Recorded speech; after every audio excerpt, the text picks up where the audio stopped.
My name's George Clarke and I'm here to look at the extension on this house.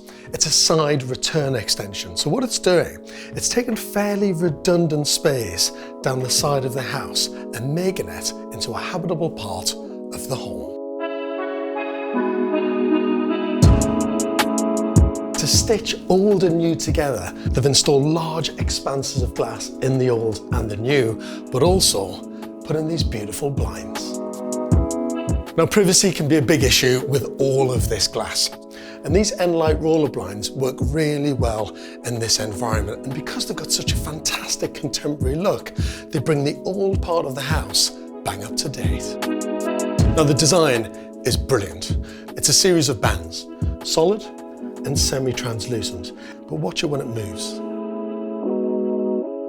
You could stop it in the solid position or keep it in the semi-translucent. Now with the blind fully lifted up to the top, you're getting a full view of the garden. I love that. This is the perfect blind for this space.